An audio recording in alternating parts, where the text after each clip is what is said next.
This episode of The Edge is brought to you by Audible.com, offering more than 180,000 titles for smartphone, tablet, and desktop.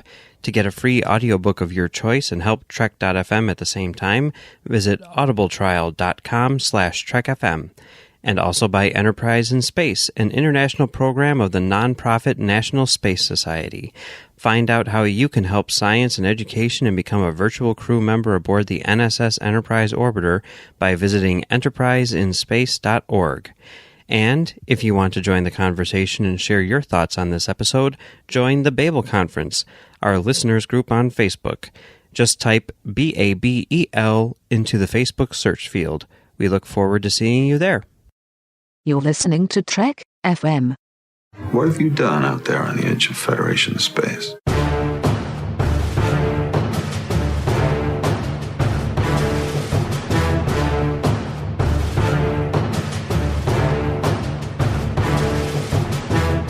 Welcome to Live from the Edge, Episode 2. Tonight we're going to be talking about Episode 3 of Discovery.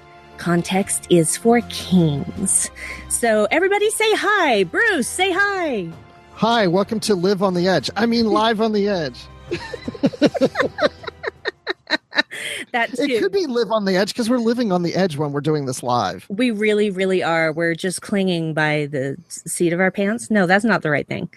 You know what I mean. You know what I'm saying. So, Steven and of course, Tyler's really proud of you guys right now. Oh, that means so much to me. My life is now complete. I can die happy. And that was our guest host this week, the lovely Sarah Buck. Say hello, Sarah. Hello. Hi, everyone. I'm so glad you're joining us because I haven't talked to you since The Edge, 3? It's been a while, girl. Yeah. It's been a while. Yeah, we had one and your power went out and it was really exciting. Yeah, I remember that one. Yeah, Transformer literally blew like on my block and everything was dead for hours, which was really fun because it was really hot. And so that wasn't my favorite thing ever. But I honestly didn't just suddenly duck out of the conversation by any stretch of the imagination. We were like, hello. Yeah, I know. And it was so horrifying. And if it weren't for the beauty of smartphones, I wouldn't have even been able to get word to Mike saying what happened. So at least there was that. But you don't want to hear about that. You are here to hear what we thought of Star Trek Discovery Episode 3. So if you want to tweet questions at us, we want you to use the hashtag #LiveTheEdge for Twitter. And you can also, of course, post comments on the YouTube page. We're trying very hard to monitor both of those. So, Episode 3, Context is for Kings. Shall we start with basically our opening scene where we see things happen? Basically, recap of the first 2 episodes. And then all of a sudden, it's 6 months later. Quite a jump. It was quite a jump, I think. I was a little bit surprised at how far forward it jumped at first. Yeah, I wasn't really, because I thought they're not going to show us her going to prison and all of this stuff. And we got to find some way to get her on the Discovery. So I wasn't really shocked. I thought it would have probably been more time, maybe a year, but 6 months was good. And she's on a shuttlecraft with 3 other prisoners and that we will never see again. Never. They had a lot of dialogue for people we'll never see again. They did. They were talkative. Yeah. And we have no idea what they did, but apparently whatever they did, they thought Michael was way worse. So they were rude and disrespectful. And I love the way she just stared at them. Just that blank look like, I don't care what you think of me. So yeah, well, even when the ship was in danger, she just sat there like that, almost like, I don't care if I die. Actually, I feel like she had a look on her face of, so this is how it ends. Yeah. And that's, and she was just basically resigned. Yeah, exactly. So, yeah. And this is my feeling, and this is going to sound kind of weird. And this treatment exists throughout a lot of the episode is, yes, those people were criminals. They had done things wrong and they were serving their sentence for them. That doesn't mean they deserve to be called animals or garbage. And for people to say things like that straight to their face, especially the things that were said to Michael, I'm just like, okay, well, it's a good thing that she doesn't care, or you'd all be dead right now. Because we have that lovely fight in the, what do we call that? The mess hall, the commissary. The mess hall. Yeah. And you notice that the older guy, the bald guy, he didn't jump in on that. He's just like, nope. Yeah. I am not even going to try. So. You know what I noticed about the mess hall? Two things about that scene. One is the fight reminded me of something you'd see out of like Battlestar Galactica, the newer version, not the older version. I mentioned that when I was watching it, like, oh my God, Battlestar Galactica. But yeah, see? Yeah. And then the chairs that they were on were similar to the chairs you saw on the original series Enterprise in the mess hall. Yeah. Yes, I noticed that as well, because I thought, yeah, this is reminiscent of the NX-01, and that was fine with me.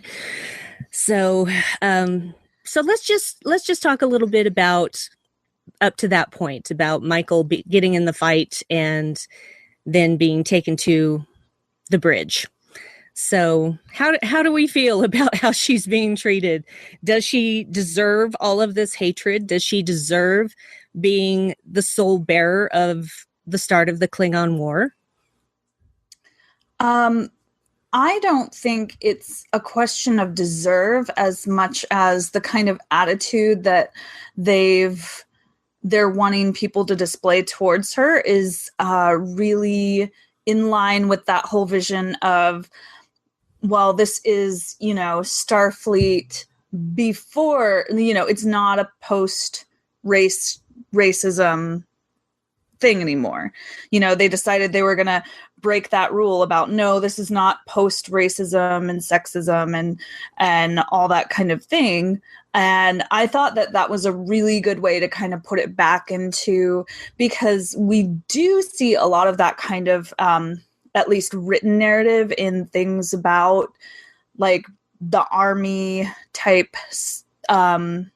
movies and shows that we know now, because we do know that humans have all that kind of prejudice and all that kind of anger and stuff in our world. So I thought it was a cool way to, sad because they were real mean, but also they're really coming out the gates with that, like, look, this is Starfleet still trying to figure out what Starfleet is. Right. Yeah, that's why this is such a perfect time frame for this show to take place, because this would not work as well in the 24th century. Because when we get to the Next Generation, Deep Space Nine and Voyager, Starfleet's supposed to really be perfect at this point. All the officers are supposed to be perfect and not be prejudiced and stuff. But in the 23rd century, we're still on that fine line of some of us are there and some of us aren't there. And so I didn't like the way the crew was treating her, because I thought that doesn't feel very Starfleet like. But at the same time, I thought, but more in the 23rd century, they're not as perfect as they are in the 24th century. So this would not have worked on the Enterprise D. They all would have been like, I know that you got yourself in trouble and you did something wrong, but we're still here for you. But in the 23rd century, no. Yeah, no. And one scene, it was just like really brief that like gave me chills, was when they're all being walked down the corridor and they pass that like black booted, like jack booted, like black outfit with the military looking cops with the black Starfleet badge. And I was like, ooh, I haven't seen that before. It's very ominous, very foreboding, very dangerous seeming. It just immediately gave you that sense of like, oh, there's some weird stuff going on with Starfleet right now. For sure. There is. And the thing is that as the episode progresses, I think we find more that Discovery is not a typical Starfleet ship. And they're demonstrating that just by that walk down the hall to the commissary, mess hall, whatever you want to call it. And yeah, just, they're looking at things and saying, why is this here? Why do they have this? And then they're silenced, eyes ahead, mouths closed, etc. But that was our first glimpse at things are not normal here. Right. So anyway. Things aren't normal here either. No, I'm not normal and I'm proud of it. So normal's boring. But well, real quick, in the live chat on YouTube, Brian says several on Voyager gave Paris a cold shoulder when he first arrived, although not to the same extent. That's true. Remember on the first episode of Caretaker, people weren't very receptive to Tom Paris when he came on board. This is true. I had forgotten that because my brain is just full of Discovery right now. That's all this has room for at the moment. But yeah, I agree with that. There was a cold shoulder, but there wasn't like verbal abuse directed right at his face. At least there wasn't that. So, but still, we expect more from our Starfleet officers, I think. So anyway, she makes it to the bridge, and who is on the bridge, in command of the bridge at the moment? It's Commander Saru. Yes, which was pretty cool. Yeah. Just to see him sitting there made it look like he was the captain. Yeah. Yeah, but we all knew that he wasn't the captain. But and we knew we would see him again, but we just didn't know in what capacity. So yeah, he's been promoted to first officer, commander, and even with all of that that makeup on his face, Doug Jones is still really good at emoting without saying a word. He's amazing. Yeah, it was a very intense moment, like between the two of them. They're both really good actors and can really communicate feelings without saying a word. So it was like a silent moment, but it was a very intense moment. Indeed. And and there's another crew member that we saw in the first two episodes, Kayla.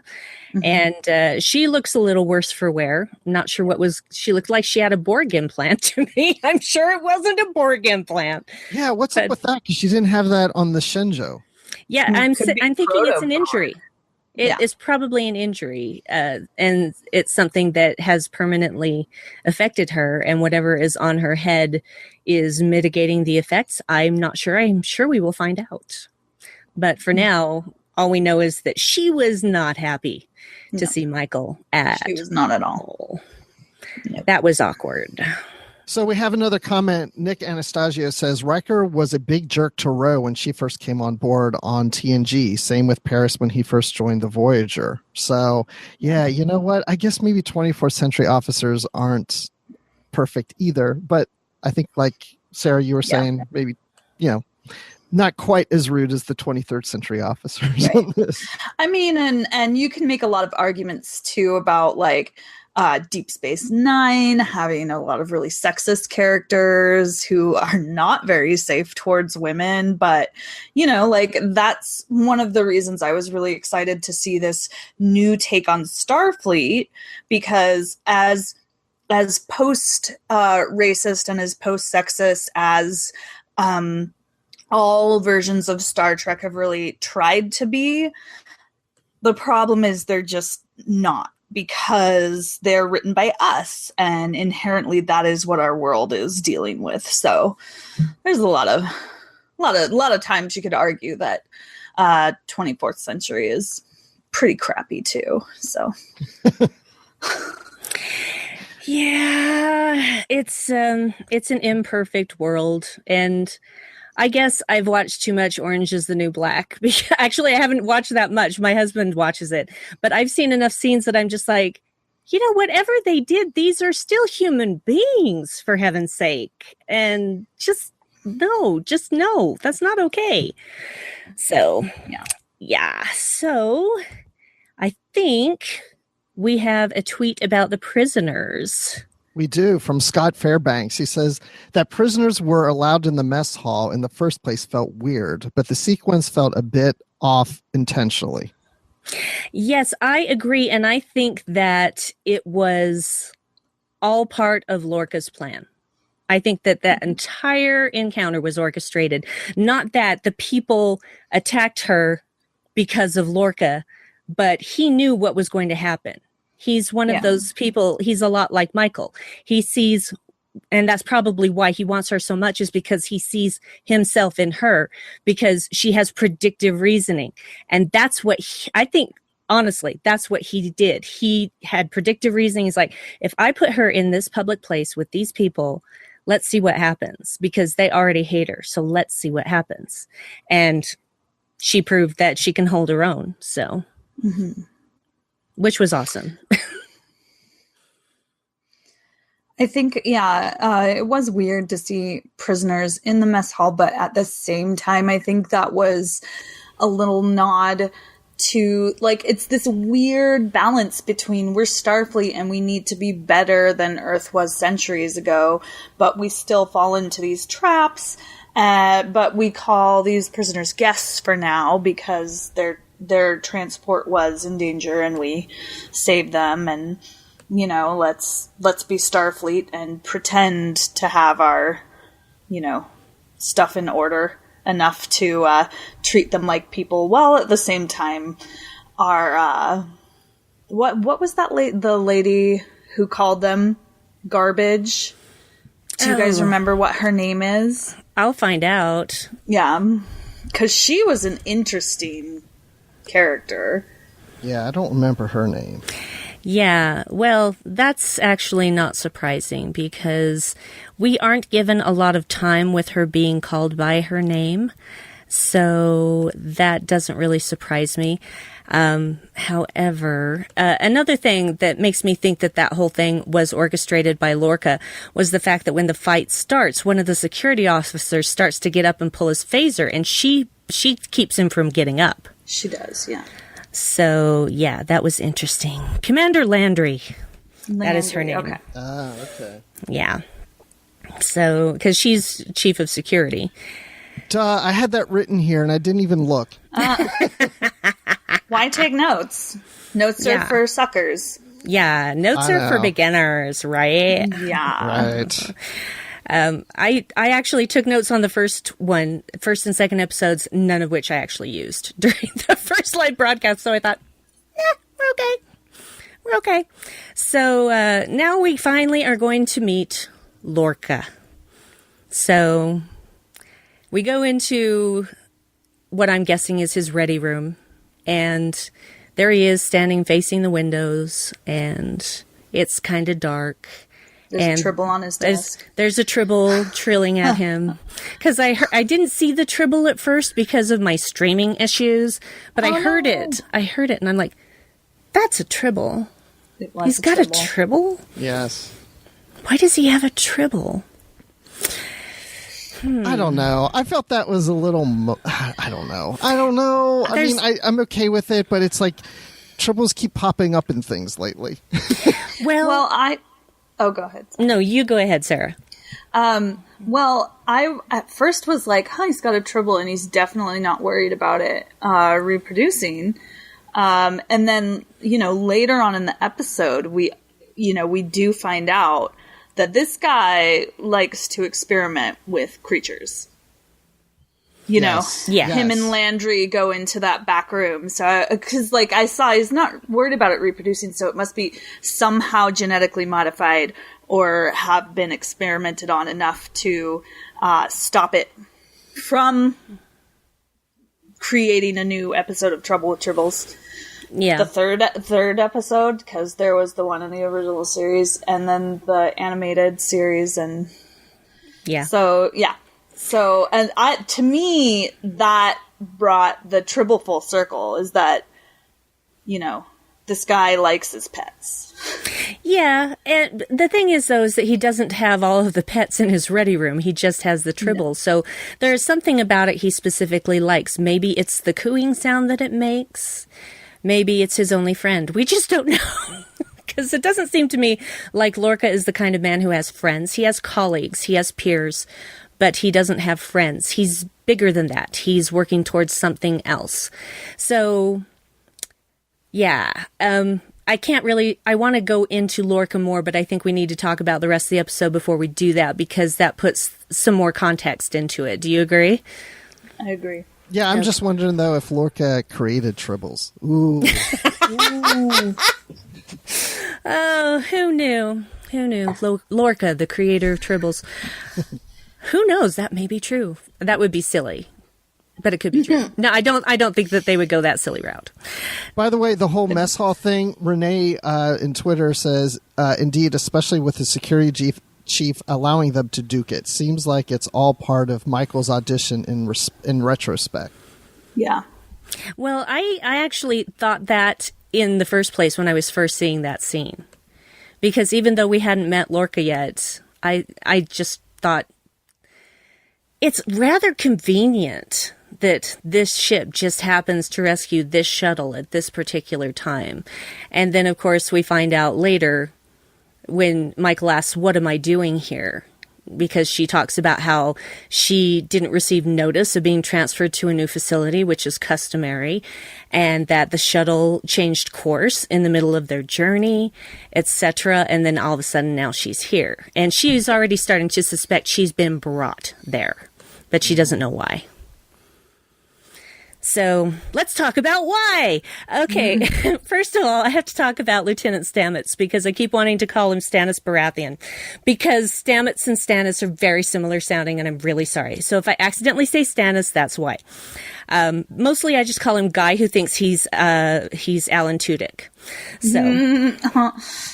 He really has he can't help resembling him. No. It's not the physical appearance alone. It's certain facial expressions. It's certain body movements. It's like they're related, but they're not that I know of. But quick Google it. Yeah, and I'm not going to do that. But before we even get to Stamets, of course, we are introduced to Tilly, who is now Michael's roommate. Oh my god, I love her. Everybody seems to love her, and that brings me so much happiness. Because I'm looking at her and I'm like, oh my god, it's me when I was 12. This is me at age 12. Except not as intelligent because I was 12. But yeah. Yeah. She's darling. She was so enjoyable. She really, really is. And she's obviously incapable of keeping up a lie. Yeah. So that was entertaining when she says, we have assigned workstations, and then she's proven wrong and she doesn't say anything. And honestly, if that were me in that position and I had done that and then been shown that I was lying, my face would have been flame red because of that fair skin. But Hollywood makeup, I guess.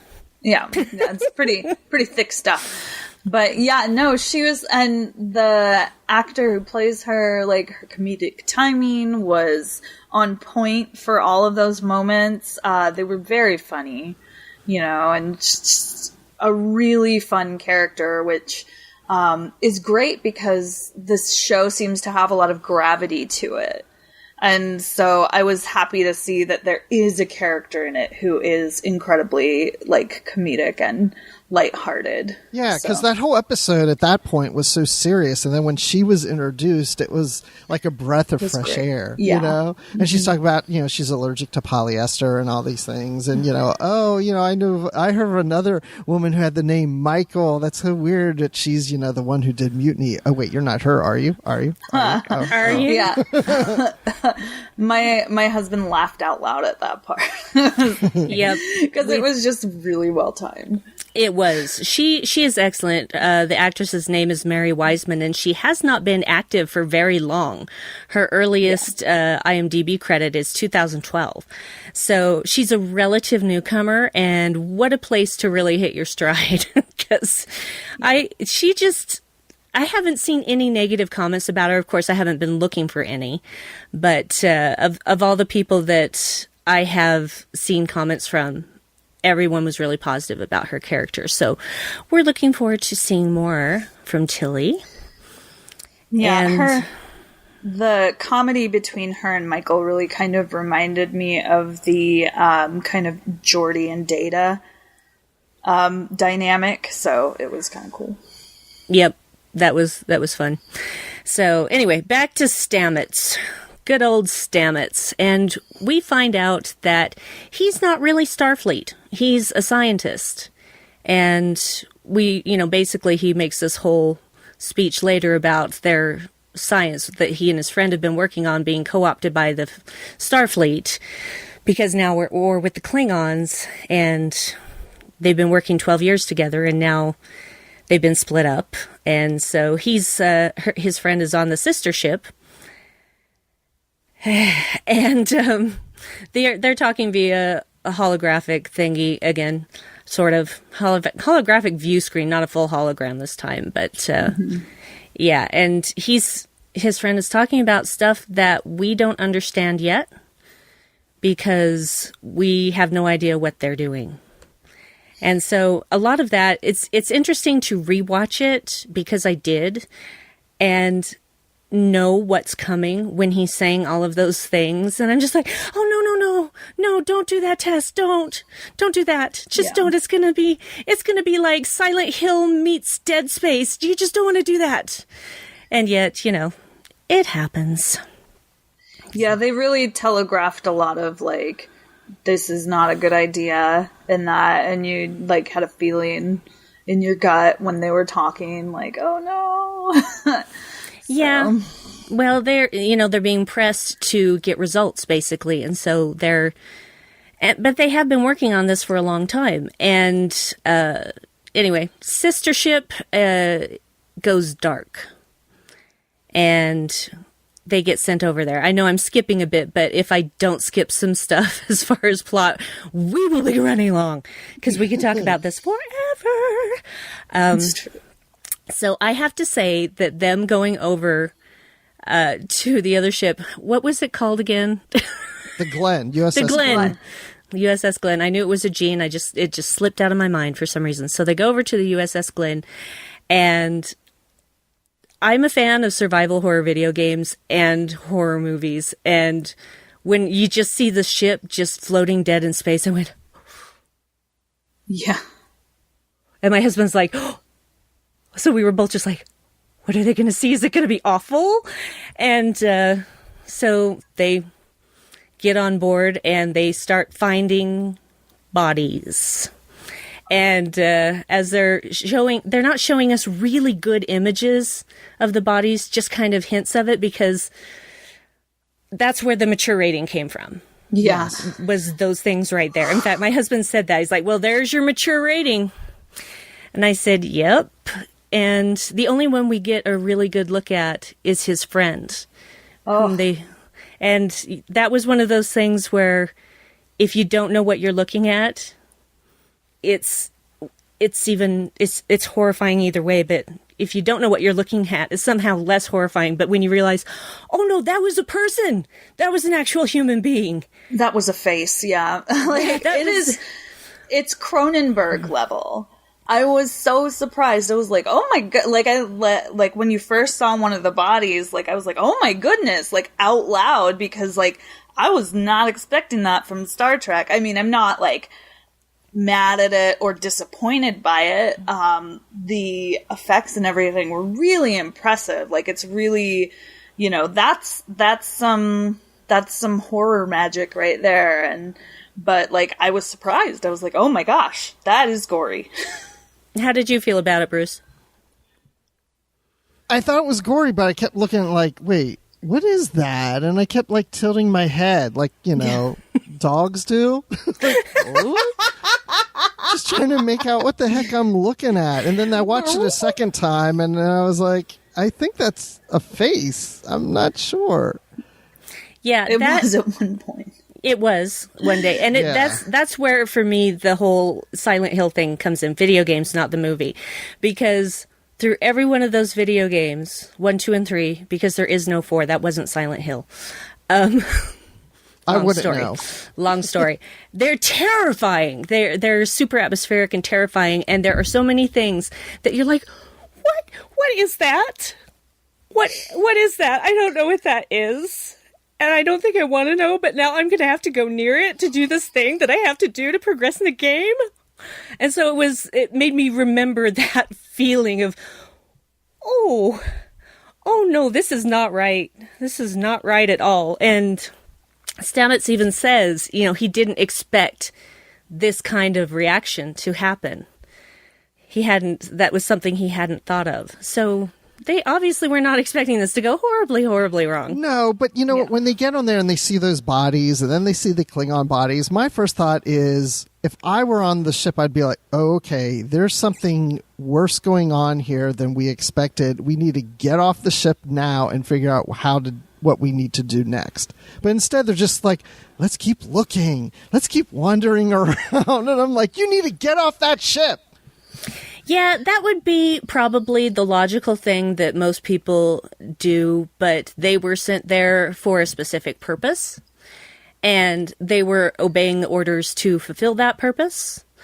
And they just didn't seem as scared as I thought they would be, especially Tilly. She's a cadet. I thought she'd be like, oh my gosh, but she seemed like really cool, and maybe that's what's great about her. I don't know, but yeah, I don't know. I just expect them to have a little more fear. Well, if you'd come at her with a polyester sweater, maybe she would have had more fear. But, I think it was more of they didn't know what to be afraid of yet because they didn't know yet what had happened. But isn't that the thing you're most afraid of, is the unknown? Well, he was testing them, having her test them for residue from explosions, because there were markings on the hull, and his theory was that the fuel had blown out through the hull of the ship, and therefore he was like, oh, scan it. He said to Tilly, scan it, see if there's any of that biological residue, which turns out to be the same biofuel they're working on at their lab. Check it to see if there's them. And she's like, well, there are traces. So at that point, I think they were still working on the explosion theory. And it was a grody explosion. Very, very strange way for bodies to behave. But then again, they are not crime scene investigators. They are scientists. So, well, and crime scene investigators often get things wrong too. I watched a whole thing about that today. Anyway, I think one of my favorite moments, this is going to sound so weird, was actually after they've past the Klingon bodies and they're going down that hall, and there's the lift doors that are trying to shut on that severed leg. And then something moves and they're like, oh. And Tilly's just like, you in the shadows, come out. And it's a Klingon, and he shushes them. Apparently this is a universal thing. Or they probably know enough about humans to just be like, shh, too little, too late. And he got by the big, what do you want to call it? I call it the kitty. The kitty. Yes, here, kitty. So, yeah, the kitty. So they have to, and Michael says the sensible thing, which is run. That's one of those things where you're just like, what am I looking at? And you have to be told, oh, yes, you're in mortal danger. How about running? So they finally take off, get into engineering. And that's when Stamets finds his friend. And that was when moment. Yeah, that was when we get a really good, well, not the best look at a body, but a pretty good look at a body. Yeah, Amy Nelson says in the chat, don't get me started with the sliding doors. Didn't like that part. I freaking loved it because it was a very cute little horror trope that I appreciated. Me too. I'm just like, oh, you're trying to scare me. I love you. This is so cute. So I just, there are still things that creep me out. And when something can creep me out, and there were, this whole sequence did creep me out, I get excited because I feel so desensitized and jaded to those sort of things, so that when something affects me like that, I go, yeah. Yes, it was very well done. Timothy Appleby says in Twitter, when that scene happened, I thought, what the hell? Pretty gruesome, that's for sure. Yeah. It's good to know I'm not alone in my reaction. Like whoa. Yeah. Well, and for whatever reason, I wasn't surprised. I felt like, yeah, this is the direction I think they were going. So it didn't surprise me that there was this horrible thing that they were showing us, especially when he gets the message that the ship has gone dark and it's expected that all hands have been lost. And I thought, oh, and they're going to go over to that ship and something bad is there. So it didn't really, that whole thing didn't surprise me, except in the fact that it made me creeped out. So yeah. I was excited about that.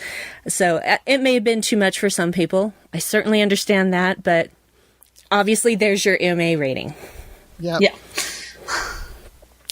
It happens. Not usually in Star Trek, though. I mean, they have pushed that envelope in other series, but not to that extent. I think it's an exciting development. I think that it's a good decision as far as this series is concerned, because it is about probably the most, one of the more graphic contents you can use in a storyline, which is war. And, war that is fueled by, quite a bit of mutual hatred on both sides. So I think it's a good decision for this series, because they are pushing into this kind of darker, more devastating territory that we really haven't seen on this scale yet in Star Trek. So agreed. And I felt like it was going to be a darker series anyway, but I wasn't sure until this episode.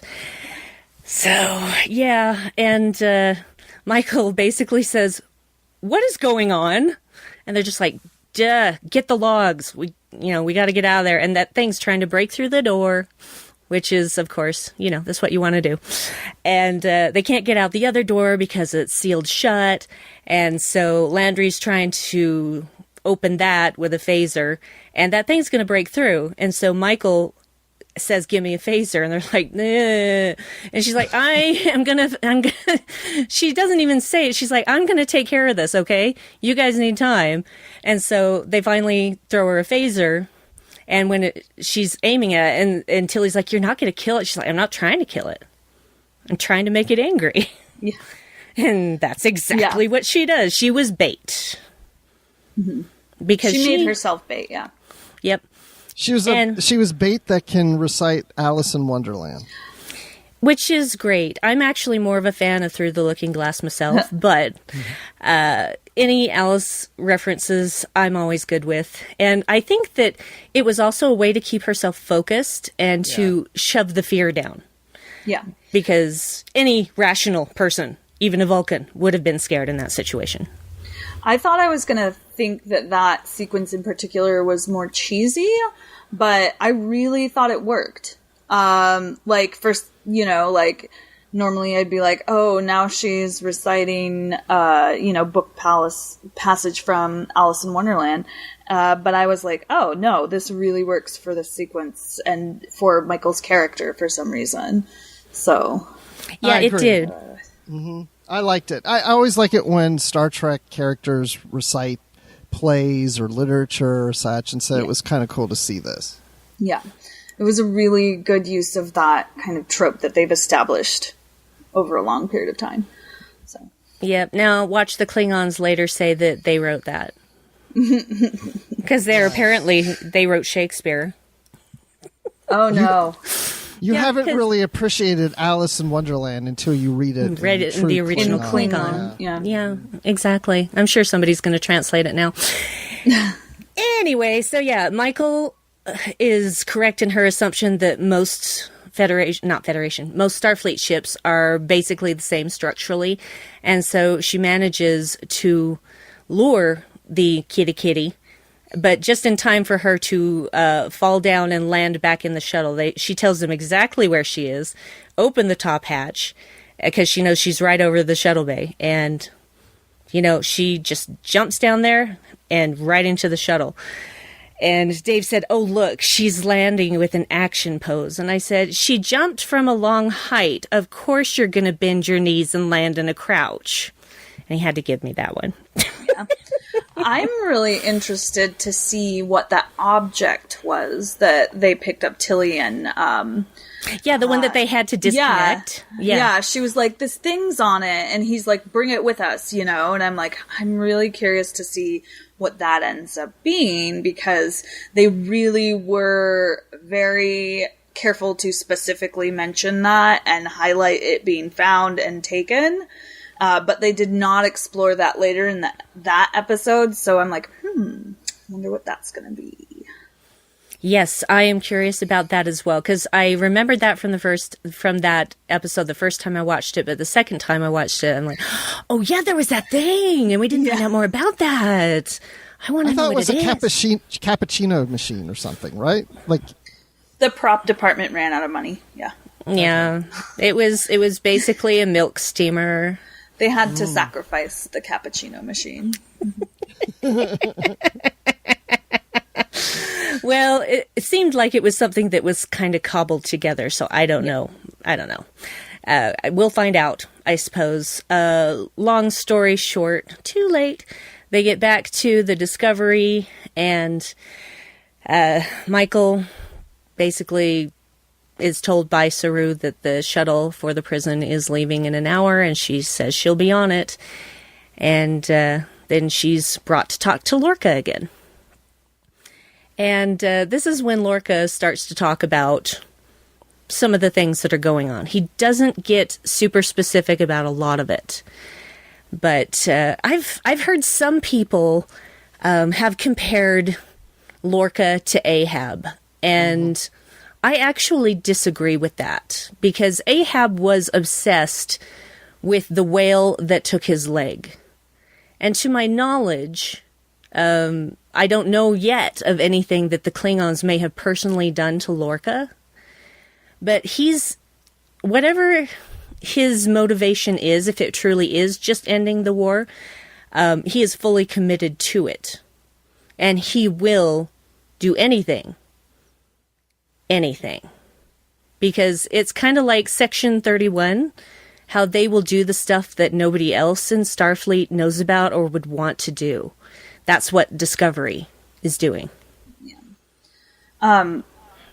I thought, like, that Lorca, especially by the end of the episode, to me felt sort of like, you know, obviously not like this far, but maybe we don't know yet.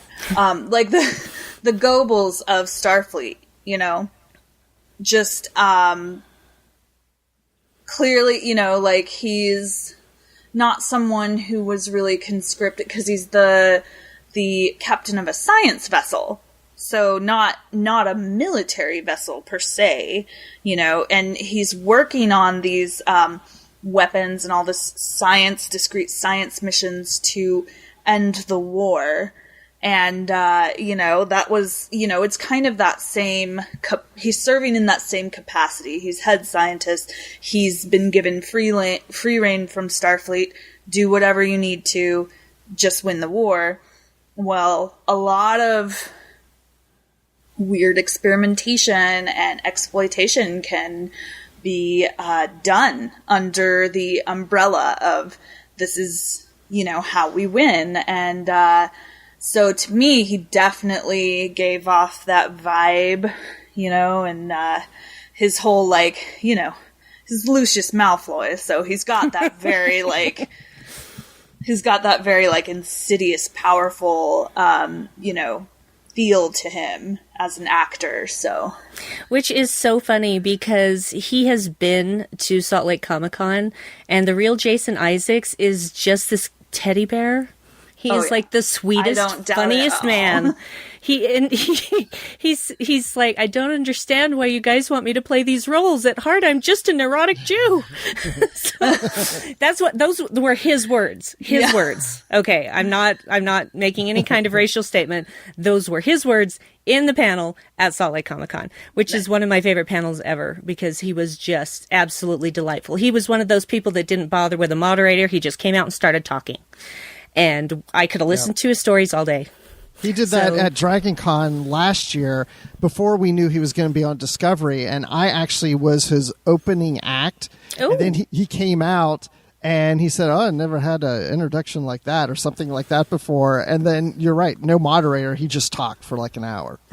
Yeah. And then later I learned out he was going to be on Discovery. I'm like, oh, yay, I met a future captain. Yeah. Yeah. I've been a Jason Isaacs fan for 20 years. So I'll watch anything he's in, really. He's just one of those people who can make you forget he's who he is, because he's just really good at making me believe he's whoever he's playing. Yes. So I don't think they could have gotten anyone better to play Lorca, because there's so much ambiguity right now. We don't really know enough about him, but my personal feeling is he's also a predictive reasoner, and everything that he is doing is according to some sort of plan that's in his head. Absolutely, yeah. So I don't think he's insane, and I don't think he's necessarily obsessed in the way that Ahab was. Yeah. I don't know exactly what he is yet. No. Well, there's several predictions out there. So on Twitter, Timothy Appleby says that he thinks maybe he's sort of Section 31. We're thinking along the same lines. In fact, my husband and I were talking about this whole thing. He's like, well, obviously these experiments are going to fail because, of the future continuity. And I said, we don't necessarily know that they failed, but Section 31 probably came in and basically erased all of this from any kind of record that there was. So it wasn't the first time that I thought about Section 31, because I thought, yeah, this whole ship's basically a big Section 31 to me. Well, the registry number is 1031.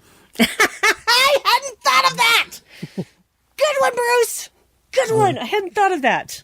Maybe it's a clue. Could be. Strokey I mean, beard. they were leaving a lot of Easter eggs in this series, which, I think is really fun. They're doing it in a classy way, so, like, it's a good touch. Like in the Michael's former captain's ready room, she had all these books on her shelves that were, if you paused it, you could zoom in and see the titles of the old series and stuff. And so they are kind of leaving a lot of hints and fan service in these episodes. Yeah, and the thing is that to me, it's not really super overt. How do I put this? It's more subtle, I guess. It's more. Yeah. It's not so in my face, because the first time I watched Star Wars: The Force Awakens, I felt like in every scene somebody put something in there that was shouting at me, "Remember this? Remember this from the old Star Wars? You remember this? You saw this, right? Remember this?" And so just kind of like, Now, don't get me wrong. I enjoyed the movie. I didn't think I would, because I don't care for J.J. Abrams' work. Like the guy, just fine. Don't care for his work. But now there's one movie that I like. So, but that was the kind of feeling that I got from that. But I have never felt that way about any of the things that they have put in there for the fans so far in Discovery. It's done in a very classy way, I would say. Yeah, classy is a good word for it. Classy. Classy and subtle. Classy, like you, of course, like all of us. Yes, we're such so classy people. So classy. Oh my we are. gosh. Tell me about it. So we have a tweet from Rebecca Skipper who says, Lorca reminds me of Janeway and Sisko. He mentors, but he is also unconventional. Who is he? Very mysterious. Yes, that's what I like. I like a bit of mystery. So I will look forward to learning more about him, because, I mean, even when he's being kind of a jerk, he's not... You still like him. You're still interested in him. You still want to know what makes him tick. It's not like Jellicoe, where you're just like, get away from me. You're such a dork. I don't... Close your mouth. Close your mouth. Just no more. No more talking. Almost like Sting moment, though, with him and Landry at the end, and Kitty. Like that, though, I'm like, ooh, there's, something insidious going on here. Landry's his his kill switch. She's doing the footwork, but they have a plan, and we don't know yet. It could be maybe it's completely harmless, but who knows? By the way, we named Kitty in the live chat. It's Mere Spot. Like Data's Spot. It's Mere Spot. And Brian even says Wibbly Wobbly. Wibbly Wobbly Timey Wimey? This is not Doctor Who. We don't talk about Wibbly Wobbly Timey Wimey here. Mirror Spot, yeah. Again, I just watched that episode where Spot destroys Geordie's room because he was borrowing her. And he suggests to Data that he should just stun his cat. So. That's not nice. I know. Well, poor Spot. you know, yeah, and Spot was a boy in the beginning. Anyway, Spot changed gender during the run of Star Trek Next Generation. I just figured he got a different spot. It's possible. It is quite possible. Or maybe Lorca came to the future and did some experiments on Spot. Or the actors just forgot it was a he, and they're like, we're not gonna reshoot these. Or Data thought it was a he, and then he got pregnant, and Data's like, oh, I was wrong. I had a friend who had a cat for like a year, and they thought it was a he, and they named it Howard Moon, and it turned out to be a she. So, you know. That's okay. Michael Burnham is a boy's name. Yes, and when she was born, they thought she was a boy and named her Michael, and then realized later she was a girl. I don't know. I'm stretching it. No, Brian Fuller likes to name female characters after men. That's true. That's what he does. But I wish they didn't call that on the show. I just want it to be a natural thing. Like, yeah, her name's Michael, and not like everybody, like Tilly's like, oh my gosh, you have a man's name. I kind of want it to be like, oh, it's common in the future. Yeah. I mean, it's getting pretty common at this point. Like, as a parent of an elementary schooler, there are a lot of like names people are taking as gender neutral these days. So. Yeah. One thing I will say about Mirror Spot was that when Lorca asked Landry if if the transport had gone well, I thought, oh, I know what he did. So I was totally unsurprised to see Mirror Spot at the end. Anyone else unsurprised? I was not surprised. Yeah. We kind of sensed that coming because, like, Lorca's going to leave that behind. He's going to find out everything he can about that organism and find out why what happened, and possibly how to reproduce it. Well, and what I thought was that since they were on the ship and they scanned the victims of Mirror Spot, and it did have residue of those spores on it, I believe that this this Mirror Spot here, is some sort of product of that same biological research. Biology as physics, just maybe this is what happens when you try to weaponize it. I think Lorca knows exactly what that creature is. And I think he was behind its manufacturing because it clearly has some of the same genetic traits as the spores they're using as fuel. Otherwise, the engineers wouldn't have been tricked into thinking the bodies were perhaps the result of an explosion at first. So... That's possible. That's certainly possible. Or he was working towards this end, but he didn't know what the result would be because he's not directly over that ship. He's not over the Glen. So though he may have been in communication with them, I don't know if he knew how close they were to doing this particular test. So Stamets did. Whether he reported that to Lorca, I don't know. I just don't know yet. But I do know that he believes he knows exactly what he's doing. And he has information the rest of us don't have. And so I can't make assumptions of what he's going to do next because I just want to wait and see. Yeah. So, and then of course we have the,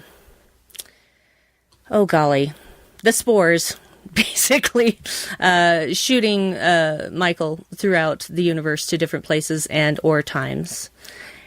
I wasn't really sure about the time thing, but it kind of seemed like it was also a time thing, possibly. Did you guys thought it get was that all feeling? like real time. I didn't think it was like real time. Okay. Yeah, I think it's just real. Because they said that something about it spreading throughout the galaxy and having like just oceans and of it basically, and being able to just be somewhere instantly.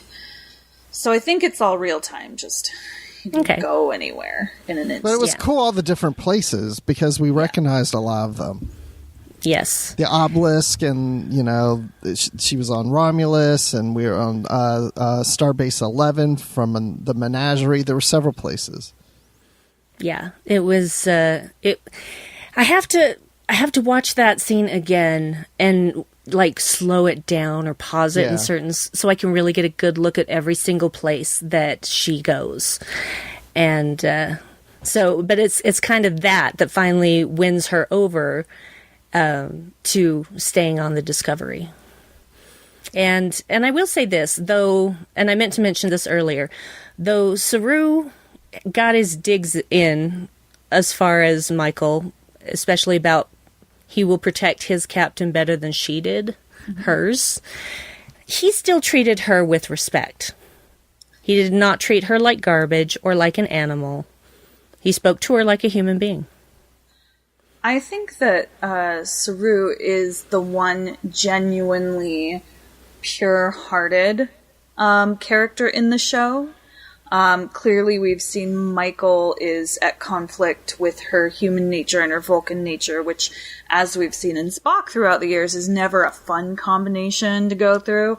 You know, and Tilly, too, could be, but Saru definitely has that kind of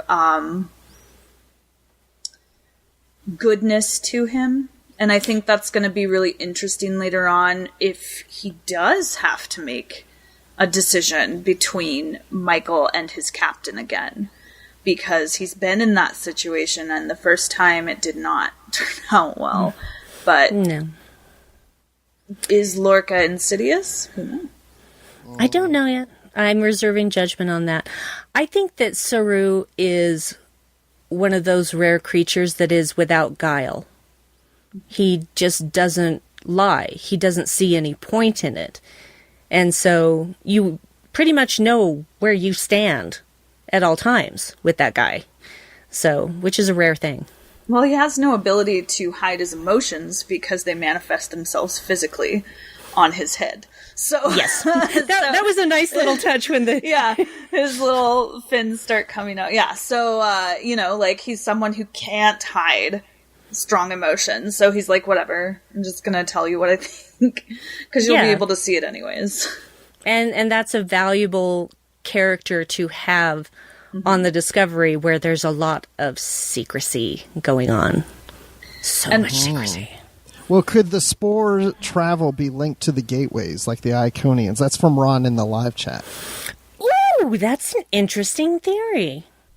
I'm sure that is possible, because that would explain a great many things.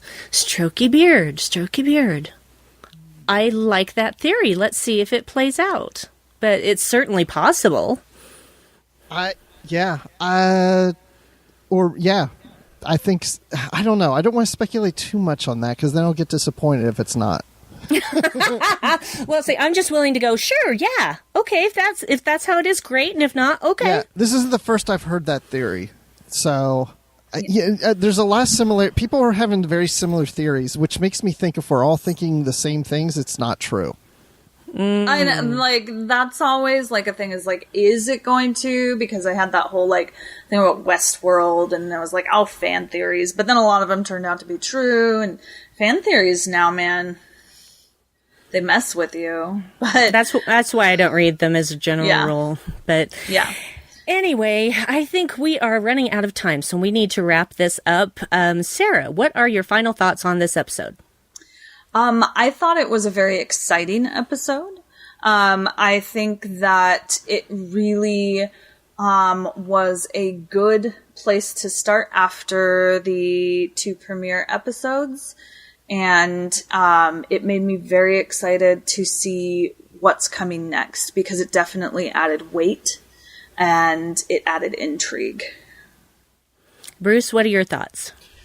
I actually like this episode better than the first two. I thought it was well edited, acted. It just seemed to flow better and feel like a regular... It just felt like an episode of Star Trek. The first two were very cinematic and kind of over the top, and I really enjoyed it. But this seemed a little more grounded, and it felt like we're really now getting into the series. So I'm really anxious to see what's coming up next. And yeah, it kept me on the edge of my seat. I see what you did there. I really loved this episode. I liked it even more the second time that I watched it. And I loved the creepiness of going over to the Glen. I liked being introduced to Lorca. I liked seeing Saru again. There was just I can't even think of anything that I didn't like in this episode. So, but then I didn't really have anything that I didn't like in the first two episodes. Yeah. But this one was just like, okay, we've given you the background. Now we're off. Yeah. The horses are out of the gate and it's a race to the finish line. And who will win? We just don't know. But yeah, so we appreciate everyone who has shared their thoughts with us, both on the YouTube chat and on Twitter. And just getting a little housekeeping stuff out of the way. We have Discovery coverage like you would not believe, guys. This is the rundown of our Discovery coverage throughout the week. So Live from the Edge, we air on Mondays at 9 p.m. Eastern. Will be released as a podcast the following day. So tomorrow morning, you will be hearing this as a podcast. To people listening to this on Tuesday morning, hi Tuesday people. Our commentary will be available as Tracks from the Edge on Wednesday. We'll discuss your feedback with Postcards on the Edge. Wow. Postcards from the Edge on Thursday. Which I'll be on. Which you will be on. With Amy Nelson. Yes. And of course, you can catch the full and complete analysis of the episode of Discovery on the Edge main show on Friday. But then, that is not all. To wrap up the week, we will also have Notes from the Edge on Saturday for links between Discovery and the broader franchise. So you will find all of these in the main feed for the Edge and in the Trek FM master feed. So if you're already subscribed to the Edge, you're going to get all of these showing up in your feed. Or if you're subscribed to the Trek master feed, Trek FM master feed, which I am, and good Lord, I cannot keep up. So much Star Trek. So we want to hear your thoughts on Discovery, and the best place to do that is the Babel Conference, which is our listeners group on Facebook. And Amy Nelson will collect your feedback for Postcards from the Edge. You can also find us on Twitter at Trek FM or send us an email using the contact form on our website at trek.fm/contact. Choose to send to a show and choose the Edge. That will come to us. And we'd also like to thank our associate producers, which are Norman Selau, Tony Robinson, Thomas Paleo, Lisa Slack, and Shoaib Mirza. And if you'd like to keep all of our shows going, help us out by becoming an AP even. Visit patreon.com/TrekFM for all the details. I mean, even if you just gave $1, that makes a massive difference that you would not believe. So please join us for so much Discovery coverage. We've got it all. We're very excited. We're very excited. Yes. So once again, Sarah, thank you so much for joining us. Well, thank you for having me. It's been a pleasure to talk with you again since we got cut short the first time because of my Transformer issue. So thanks everybody for joining us, and we will see you next week when we discuss episode 4 of Discovery. Yes. So we'll see you then. Bye, see ya. kitties. Bye. Kitties.